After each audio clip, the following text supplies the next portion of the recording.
This is Bruce Friedman of Adult Site Broker, and welcome to Adult Site Broker Talk, where each week we interview one of the movers and shakers of the adult industry, and we give you a tip on buying and selling websites. This week we'll be speaking with porn star and director Richard Mann.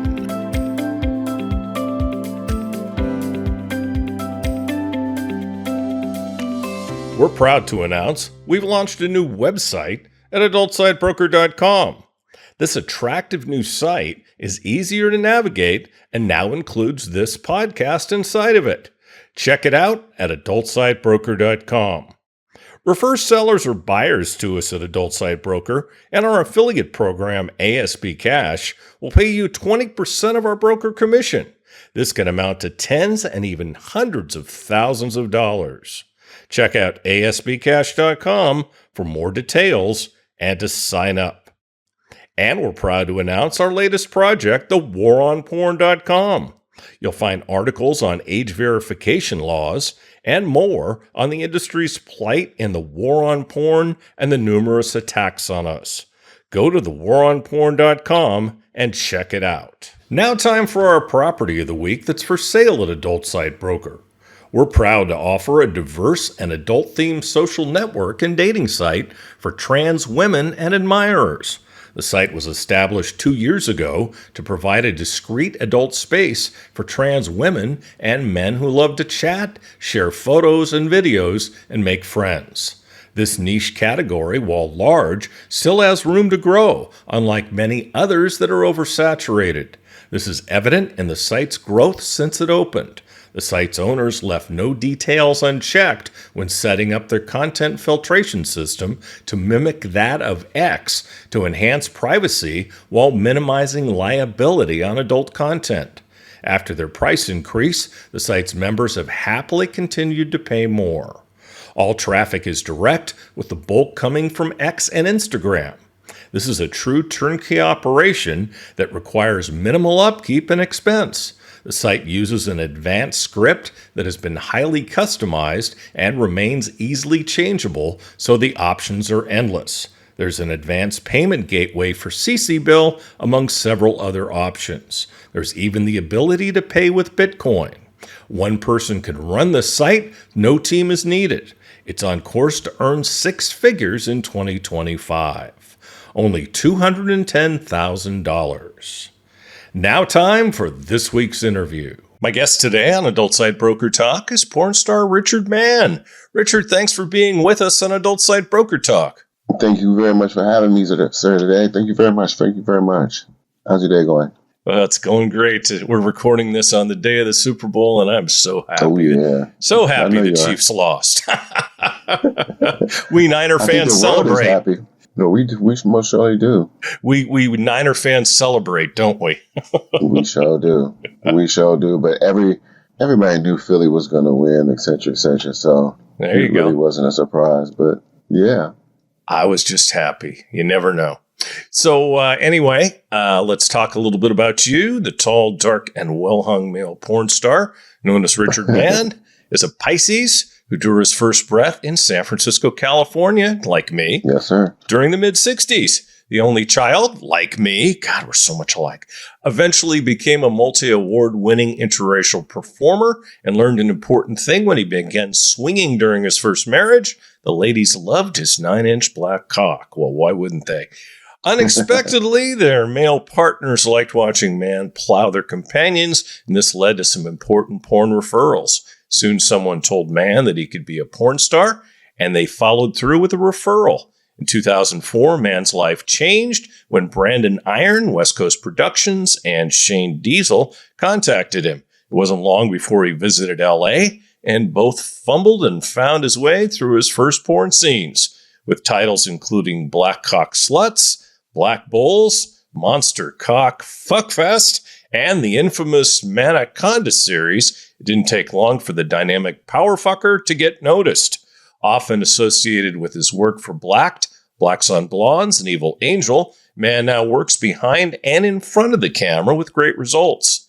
Mann, the owner of his self-titled studio, also appears on free ones and runs richardmannsworld.com. He shoots 4 monthly scenes in Las Vegas, LA, and Miami. The rest of the time, he's content to stay in San Francisco, watch documentaries, read about history, theology, philosophy, psychology, and business matters, and nerd out on network administration. Therein lies the unique sexual power of the man called Richard Mann, the same 9-inch cock that unloads cream pies into white women, black women, assholes, vaginas, and is part of a double vag and double anal scene belongs to the man who can discuss morals, dogma, Alan Watts, Albert Pike, fair wages, hacking, and books. Yet he remains humble, saying simply, "I do sex for a living, nothing else." No wonder he's been making women moan and men aspire for 30 cum-drenched years. How'd you like your commercial? You can't beat that, man. Now I'll say it backwards. So, Richard, Yes, sir. does being a black male porn star known for his huge dick and the ability to lay pipe, as they say, who is also a lover of history and philosophy, surprise people who know both sides of you? Yeah, actually, a lot of people, they look at me and they see like, banker or some college professor, and I'm very not easily excitable. But then like, wow, oh my God, you turn into this whole different person when the camera comes on. I'm like, well, I'm paid to do a job like any professional. I'm gonna do what it takes to do the job, and I'm a pervert too. So it just all goes together. Aren't we all? Well, Name one man that's not, right? well, they should be. I mean, what have been some of the reactions when people know you from your work and then find out all the stuff you're into? A lot of people, they expect, porn stars to be like dumb or stupid or just should not have an opinion on anything. And it's just the opposite. Like, I'm really in this business. Yeah, I'm a pervert too, but I'm really in this business to make money. I have to go through the vagina to get it, and so be it. I mean, like, it's just the best job ever. Like, wow, I get to do this to make money. Like, oh, come on, it's the best ever. But yeah, they tend to be surprised on both sides. Like, hey, like, wow, like the people who've known me that for being a nerd, this, that, and the other, when they find out that I do this, they're kind of surprised because I don't lead conversations with, hey, I'm a porn star. I just lead conversations with whatever the conversation is about. And so then a conversation at some point in time saying, hey, what do you do for a living? And I'm not shy about it. Like, hey, like, wow, like, like this is my day job. Yeah, I completely get it. Look, I know a lot of performers, and very few that I've met have empty heads. Most of them are a lot smarter than most of the general public. Yeah, it's definitely not an empty head. I've been studying all that stuff that you said on the commercial part. That's very true to me. I mean, there was one time in life that I had a book in my hand, literally reading every waking moment of the day for like maybe a decade straight. If I wasn't working or being with the family, but yeah, and I studied on just some of everything you can even think of, just off-brand subjects and cataclysms, and just, yeah, I loved it though. Still do. Fantastic. So not many mental level conversations are required to attend a swingers party or go to a swingers club. No. What was it like for you to get into the lifestyle? Do you remember a favorite party you attended? Are you still involved in the lifestyle? Not still involved because I do this, but I went to so many parties. I went to parties all over the United States, and it was just, every one of them was just like an adventure. Packing a bag, going here, going there. Sometimes, a lot of those trips were paid by either the event that I was going to, or a couple would pay for me, or something to that effect. So it was just all an adventure. Like, to pick out one moment from all of that would be just really, really unfair to the whole experience. But there was a time I would just, every weekend, just going, come back, leave on a Thursday, come back on a Monday, leave on a Wednesday, come back on a Monday. It's just, yeah.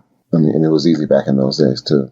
Sure. What did you do for straight work before you got into this business? Network admin, did a little bit of cybersecurity, pen testing, nerd stuff, basically. A lot of Q&A, a lot of .com work when it was available back then. The .com era. Sure. Jumping from .com to .com. Yeah. I made a lot of money and lost a lot of money during that time. Yeah. Didn't we all? We all, me, when I was in it, it was just jumping back from .com to .com, hoping that one of those a hit. Hey, I'm here at the beginning of it. If I stay for this long, maybe it'll hit. And then it go out of business and you go to another .com. And so, unfortunately, I didn't get on one of those that hit, but that was pretty much the life of a .com hopper pretty much back then.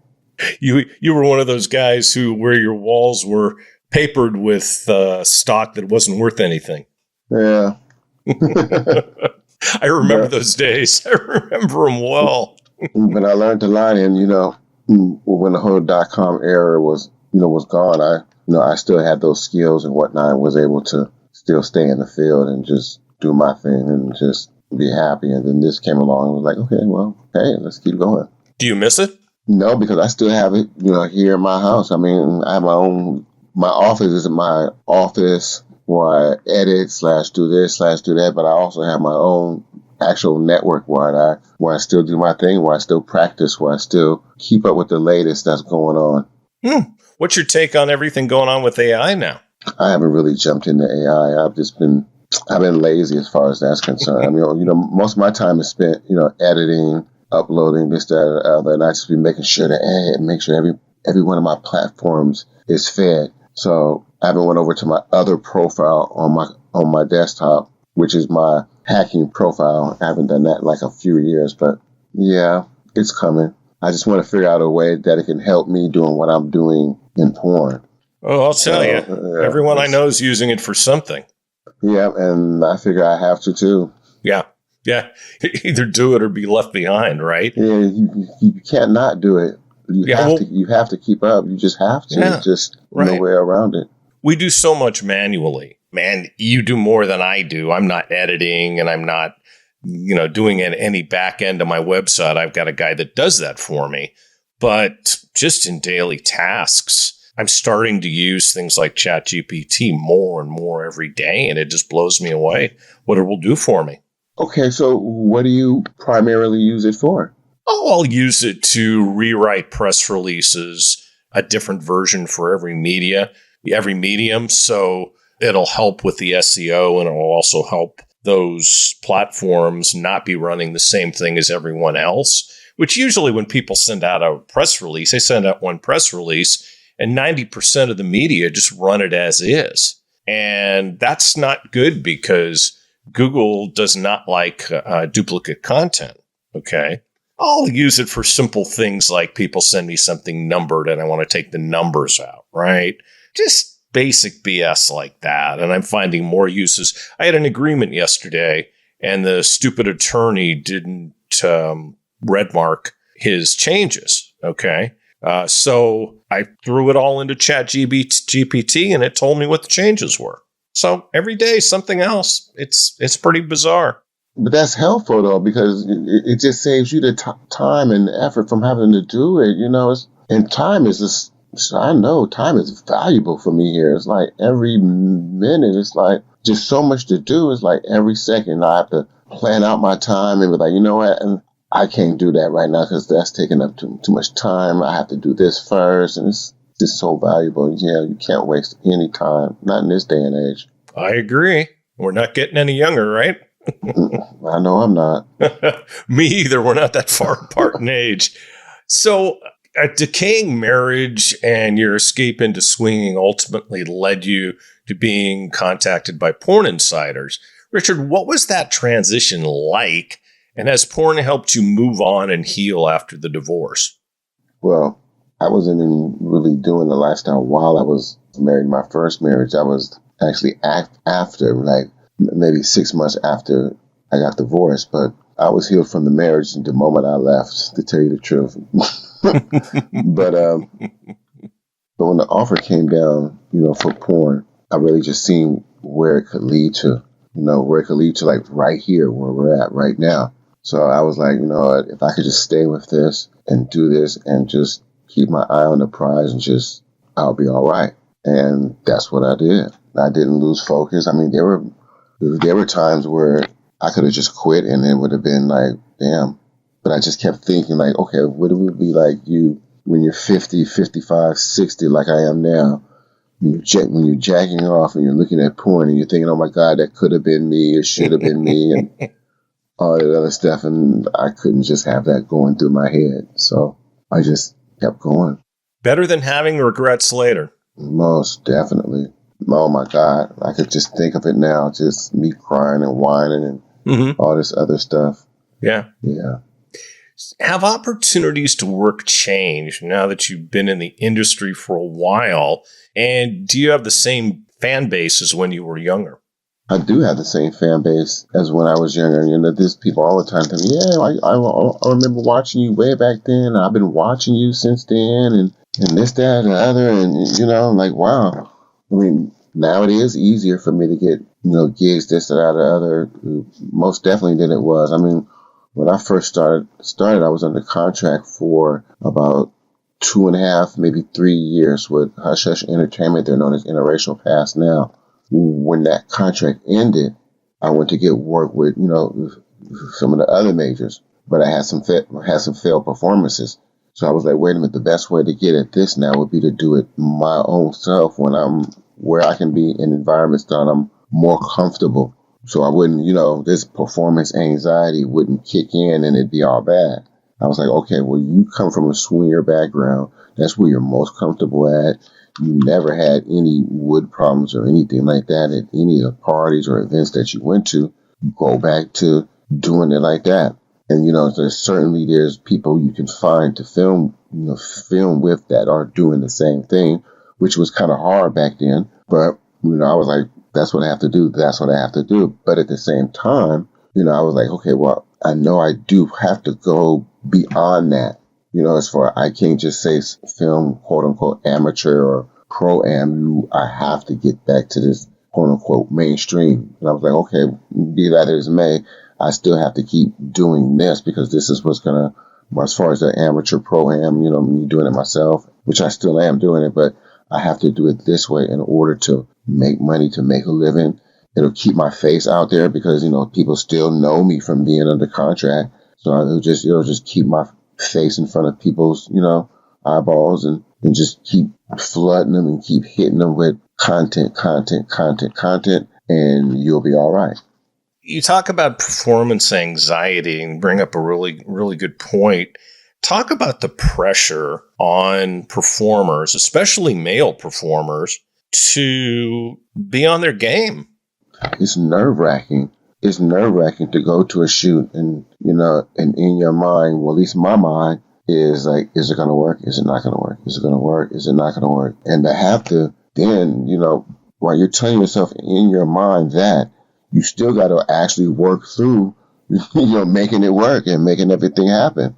And it's a real trip because you got to it's almost like you have to cut it on. Like, you try to gauge between, okay, when the scene is going to actually start before you have to start cutting on the pervert in your mind, lusting after the chick, maybe like sizing her up, thinking of some other porn where it was nasty enough for you and, just so you can get a chub and then, okay, everything starts going, I'm starting to get a hard on and then, she starts grabbing you, boom, the scene starts, okay, we're good to go. It's almost like it's a real game within your head that, one plays.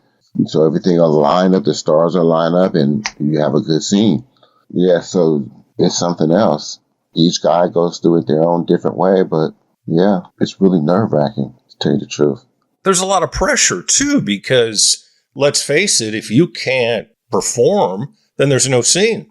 Yeah, you really can. And imagine these people that went out and they done got the female performer that you're going to work with. They have to pay her rate. The cameraman's rate has to be paid. where the location is, the makeup, and everything else.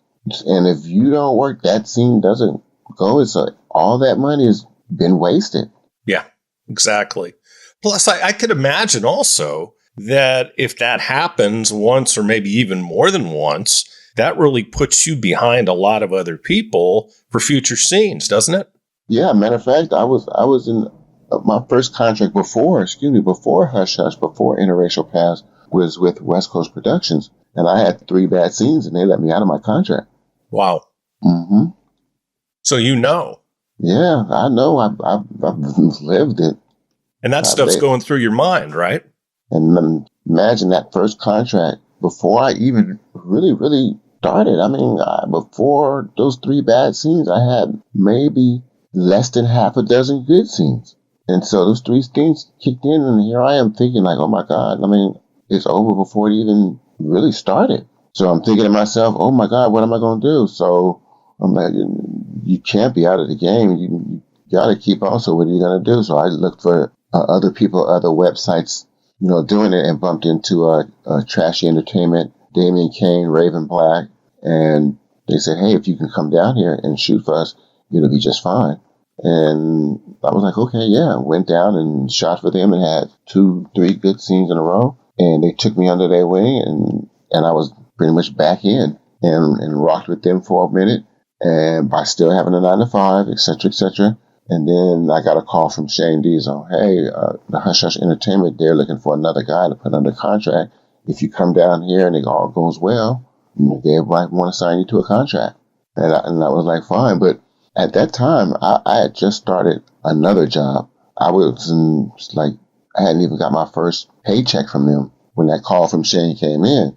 So I was like, okay, well, I'll come in, I'll do the shoot. I can come in this Saturday on the weekend. And he was like, no, they don't shoot on the weekends. They shoot on the weekdays, so you have to come on the weekdays. I'm like, well, I just got this job. And he was like, well, that's the only time they shoot. So I walked off the job. I hadn't even got my first paycheck. I had no money in the bank. Yeah. And as they say, the rest is history, right? Yeah. And if that wouldn't have worked out, I would have been fucked. You should write a book. but it did work out, and I had like no bad scenes when I was signed with them. Have you thought about writing a book? I had started, actually. When I take my time to write, I'm really a good writer. So it was going to be kind of like an autobiography / hey, this is what it's really like in the swing world / this is really what porn is like book. I got like maybe 150 pages wrote, or maybe right up to maybe me getting right out of high school, and lost it. I was actually physically writing it down and lost it. It's a book I'd like to read. It was really up to those 150 pages. It was really good. So good that I've really been motivated to start it again. I was like, oh my God. You definitely should, because I'm listening to you and I'm thinking, oh man, this would be a great book. This would really be a great book. So, Richard, is your view of interracial scenes different now than when you entered the industry 20 years ago? And if so, why and how? No, it's the same as it was. I mean, no, to me, it's just all fucking. To me, it's all sex, be it white chick, black chick, Latin chick, Asian chick. That's just the title that other people put on it. But, I mean, that's really what it is. It is interracial, so it is a fitting title, but to me, it's all the same sex. It's all the same fucking. Yeah. Well, they got to put a label on it, right? So they know what to label it on Pornhub. Exactly. Like for real. Exactly. Just like, you have to label, everything has a label in this world. So you have to label it something. So most definitely. But it's been the same. So you shoot content in LA, Las Vegas, and Miami these days. Do you have a favorite, or does it depend on the season? I actually like Las Vegas only because I can get around there much more quicker and much more easier. For a couple of cameramen in Vegas, talent is more easily, readily available for me in Las Vegas. But yeah, so I would say Las Vegas. But I love Los Angeles too, though. So don't get me wrong. Yeah. Except when it's burning, right? Yeah. I was down there Gorgeous. for XBiz. I actually flew out from Thailand while the fires were going on, Just and the so night tragic. oh, terrible. And the night before, it was 0.2 miles from the show hotel. So Mm, I took a chance, but terrible, that's terrible close. stuff. Yeah, well, they controlled it. They didn't want Hollywood to burn, but let's just hope that there's no repeat of that crap. What memorable things have happened during your career during shoots? He laughs. What memorable things have happened? Well, having 5 chicks give me a blowjob, which that was very, very memorable at once. So, they're all at the same time, switching, taking turns. That was very memorable. First orgy, first orgy was, as far as on film, that was very memorable. There's a lot of them. I've had nothing but great shoots my whole career. I mean, of course, a couple that wouldn't, feel that wasn't so great, but as a whole, as a big whole, like 99%, it's just been great. Great talent, great camera person, great everything. I've never had any problems on set. I hear sometimes maybe like, oh, she was this way and he was that way and the camera person was this way. I'm like, okay, well, I've never had any of those experiences on any shoot. Well, it's a credit to you. I guess. You obviously respect your fellow performers, and that's what it comes down to. But most definitely, I mean, I just give out what I would want. I treat people how I would want them to treat me, and that's it. Mm-hmm. Sure. Have you been shocked by some of the stuff that's come out in the past, like the whole Ron Jeremy thing? Yeah, actually, I was shocked in regards to that, but really and truthfully, it's like here with me, I just pretty much stay in my corner. And when it's time to come out and do my thing, choose to do business, then I come out. So, I'm not really one to keep up on, say, industry gossip, industry news on, what's going on or who's on the outs, who's on the ends, or, maybe I should network a little bit more, but. Yeah, but gossip is just that gossip, and it's usually not worth a crap. And I just really don't engage in it. That's good. That's good. Do you feel male performers get as much appreciation, publicity, and financial compensation for their work as they should? Appreciation, no. I forget the second one that you said, but financial, I would say it is better now than it used to be. Mm-hmm. Publicity, it was better before than it is now. When I first started, when I was under Hush Hush, the focus was on the male performer. And the focus was on Shane when he was over there. The focus was on me, like, titles of my videos were Manaconda, Big Man on Campus, Man of the House. They really played it there. So focus was on me. Like back then too, the focus would say on Lex, even though, Lex still has that now. Now, not so much. Pay, I would say, pay has come up. Pay, my rate is on par with the females' rates these days. It's good. Yeah, but. As it should be. Yeah. I'd say probably the average male rate these days is maybe about $800, which is not too bad, actually. So now that you have your own website and production company, what do you do differently than before? Can you be more creative? Is it primarily for the ability to control your image and content, or what? It's for all of the above. I mean, I get to make it how I want to make it. I own it. I can do whatever I want to do with it. I can make money with it forever. Any way I want to. It's just, I try my own destiny. Like nowadays I do what I want. I don't have to shoot for any company. I don't have to shoot for all of those beautiful companies that I shoot for. I could just do it on my own, how I want to do it, and do a great job and make great money doing it. So yeah, it feels great. What do you see as positive developments in today's porn industry? The fact that one could do it themselves. That if you really, really work at it, you don't need any particular company. You have the internet. I mean, the internet levels the playing field where any Tom, Dick, or Harry can just say, you know what, I want to do this and actually get into it and really be successful at it. But, most that get into it are not, because they're not willing to put the work in that needs to be put in. I'm like, it's an easy thing to do for the most part. It's just really tedious because there's a lot to do. It's really tedious making trailers and editing videos because you want to get it perfect and this, that, or the other. You got to be tedious when you're making thumbnails, and it takes up a lot of time. It's like, it's easy. It's just really time consuming. Are you doing all that yourself? Most definitely. Wow. Why don't you outsource some of that? I do outsource some of it. Okay. Because, I have a lot of content. So Sure. I have to get it outsourced, and not only that, I do it, outsource it so I can have the freedom to do other stuff. I mean, I like being on YouTube. I like hooking up networks here and tearing them down and building them back up again. So I do outsource some of it, but I like doing it myself just because I like doing it. No, I can tell. I can tell there's a true passion, and that probably comes from your background in technology. Yeah, it's a beautiful thing to say work at home. My office is right next to my bedroom, and I can just fumble in my house shoes and do something that'll add to the bottom line. And if I want to do something else, I can. If I want to do this, I can. If I want to do that, That's the beauty of the internet, man. I can live in Thailand and do everything, and I can work at home. It's beautiful. I used to at first I used to feel guilty because I used to wave at my wife. She'd be leaving, and I'd be like, I'm drinking coffee, smoking a joint, and see you later. Bye. But she wants to work.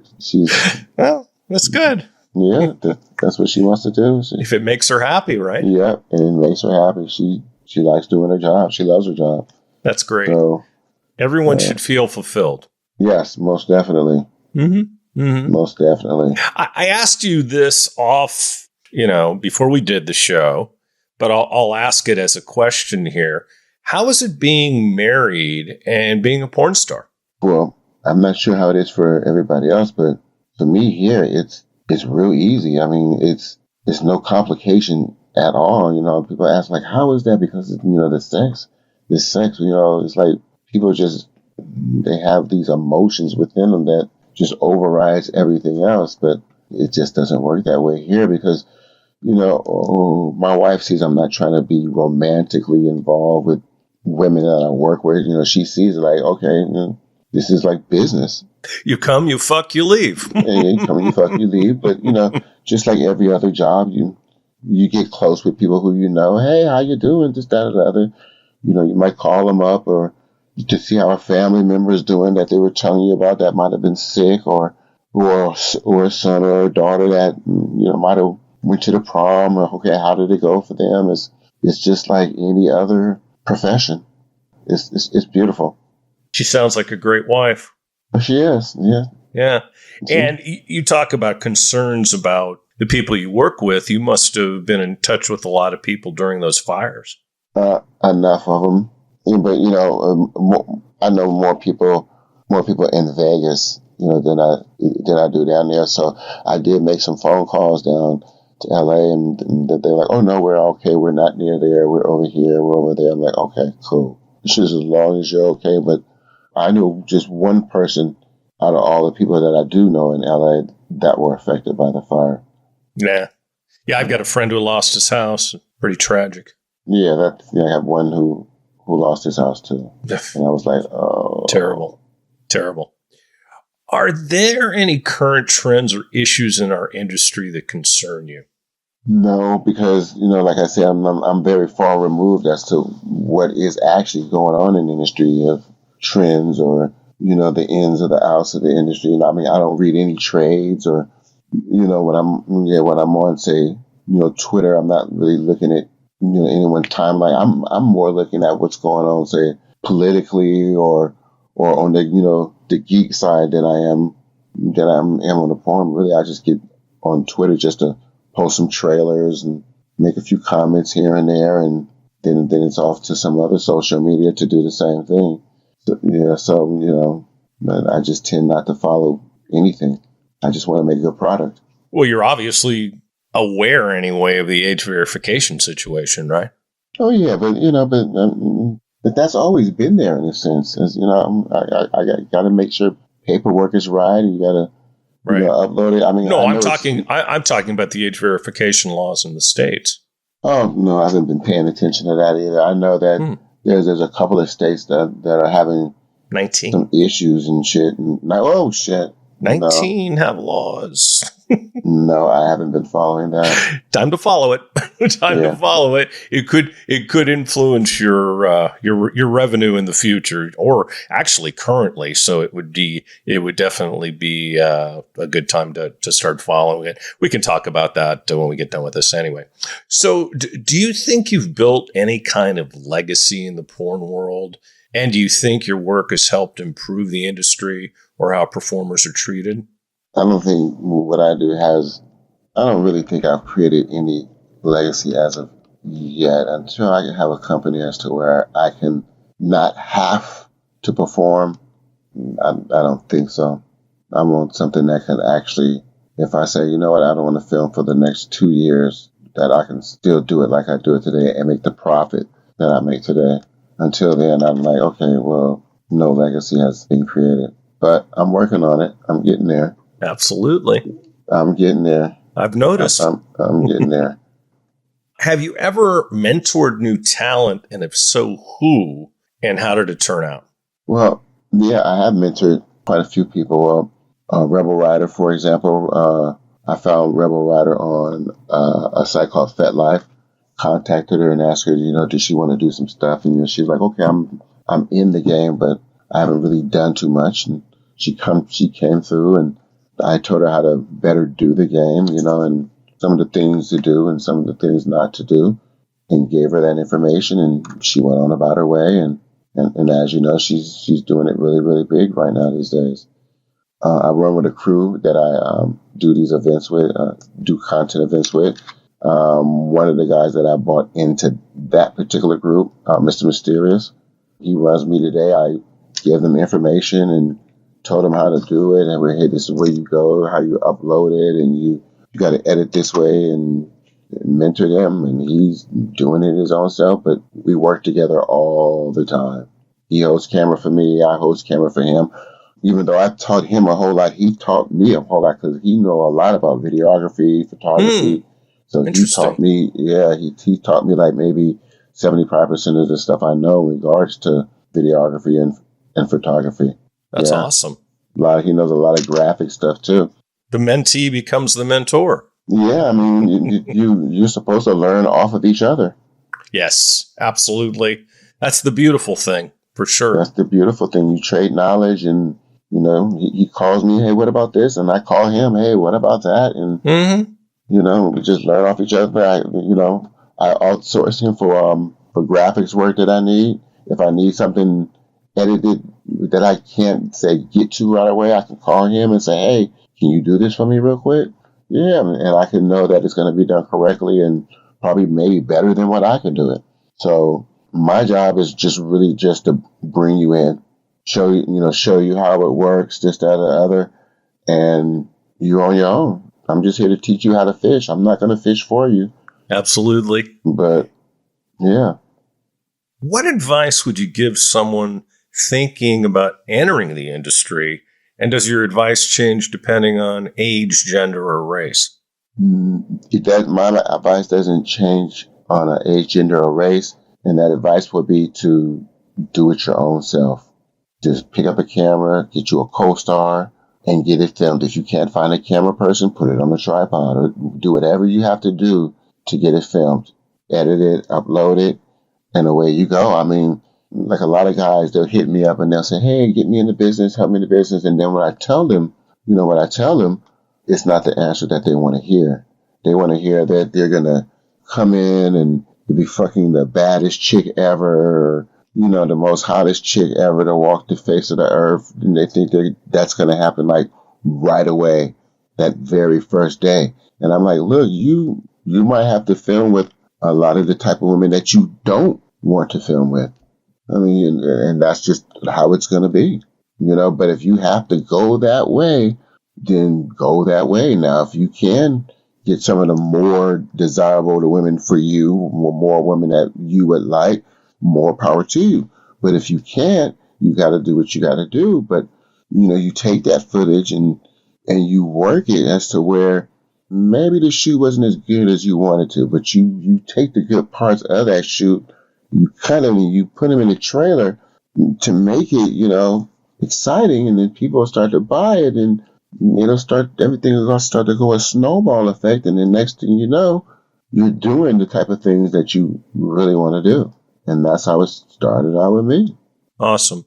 What are your hard limits or boundaries when it comes to sex on camera? Women, she just can't peg me. Other than that, other than that, it's fair game. Yeah, I kind of got the same one. That's really it. Yeah, I understand for sure. Do you have any exciting new projects, collaborations, or locations coming up? I've been doing my director thing over at Evil Angel for a couple years, but, I do have some projects that I am working on, almost like, I wouldn't call it a film, but it's more like a DVD thing, like a continuous DVD. So it'll be like I guess you can call it that. Each DVD is roughly about 2.5 hours long.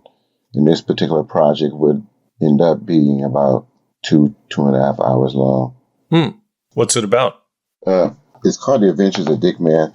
But it's, yeah. I like it. But people will see it by, I figure maybe September. I'll be finished with it, and I'll be shooting on some LED walls this year as well too. So basically, I'm just upping my production and making everything look better, more realistic, like an actual movie. So even though it's still porn, the intros will look better. The outros will look better, and it'll look like more Hollywood, more cinematic.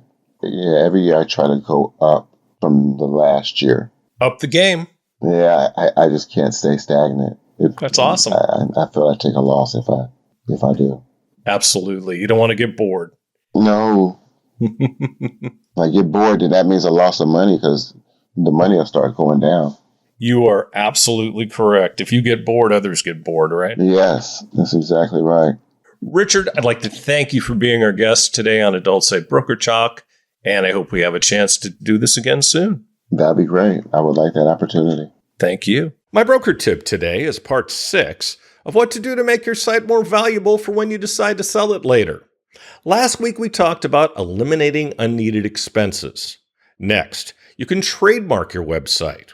Having a trademark instantly protects your brand and makes your site more valuable for when it comes time to sell it.